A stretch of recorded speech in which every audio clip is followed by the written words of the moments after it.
Good evening. Today I'm going to discuss about the invasive species. It's an ecological term. Invasive species are dangerous to a local ecosystem. And when you introduce an animal or a plant to a local ecosystem, which is brought from other ecosystems, they're going to cause damage and destruction.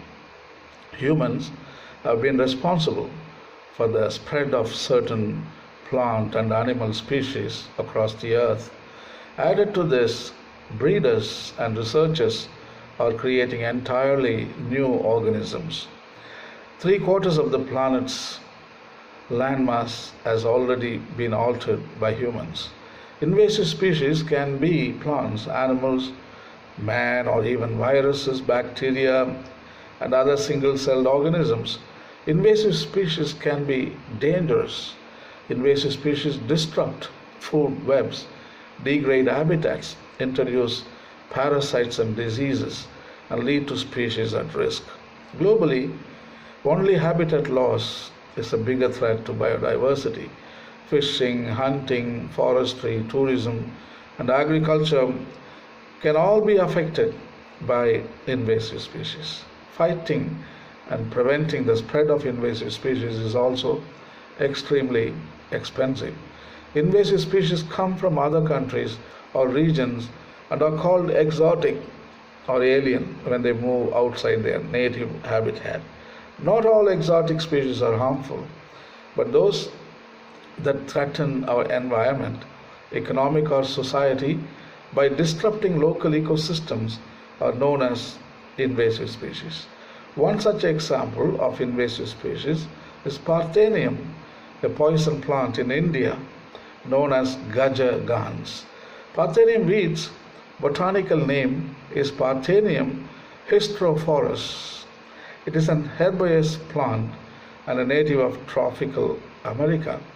The weed was first sighted in Pune in 1956. It was first introduced due to contaminated PL480 wheat imported from the United States, and is also called as Congress grass due to the Congress government which imported the wheat.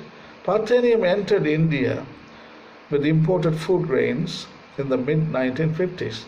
One of the world's 7 most devastating and hazardous weeds, Parthenium, invaded 14.25 million hectares of farmland during 2001 and 2007. Initially, the deadly weed occupied largely non-crop areas like wasteland, open forest, and roadsides. Now it has spread to cropping land at an alarming rate.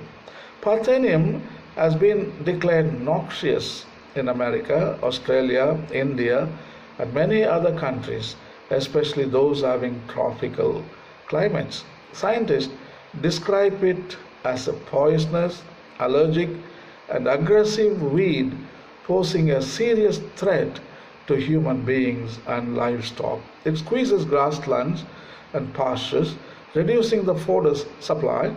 The presence of Parthenium in cropped lands results in yield reduction up to 40%. It is also responsible for bitter milk disease in livestock feed on grass mixed with Parthenium. The reasons for its fast spread are high germination ability throughout the year, large seed production ability, high survival rate, extreme adaptability in a wide range of habitats, and easy dispersal of seeds. Due to its high fecundity, a single plant can produce 10,000 to 15,000 viable seeds, and these seeds can disperse and germinate to cover large areas.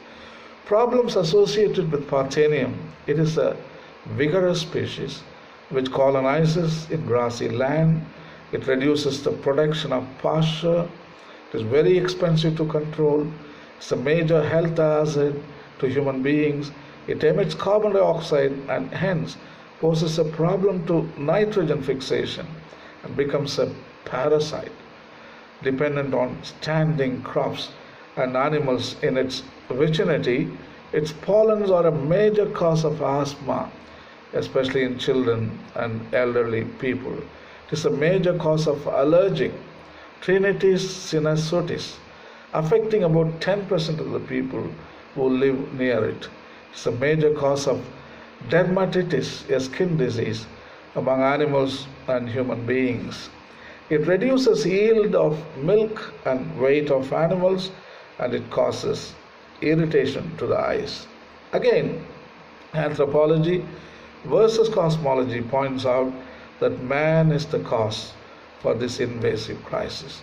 Human actions are the primary means of invasive species introductions. The world's worst invasive mammals list has argued that we may have left out the worst invasive species of them all, Homo sapiens. But are humans really an invasive species?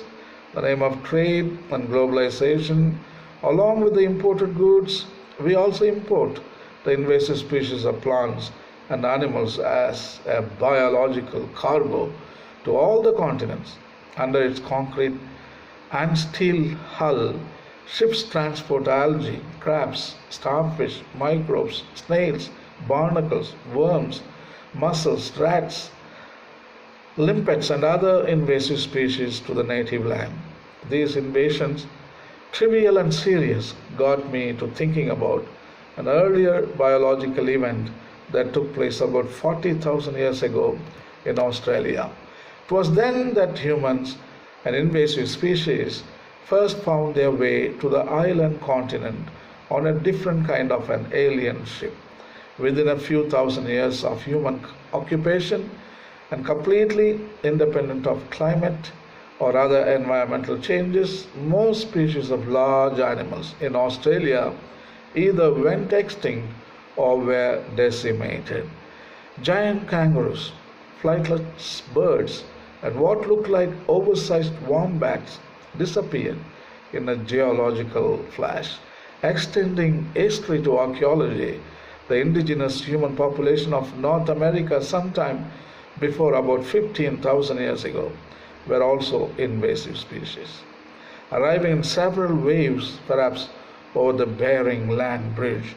Extending archaeology to geology, the massive exchange of flora and fauna that took place between North America and South America when the Isthmus of Panama rose volcanically from the sea about 3 million years ago led to invasions in both directions, the main consequence of which was the decimation of the indigenous South American biota.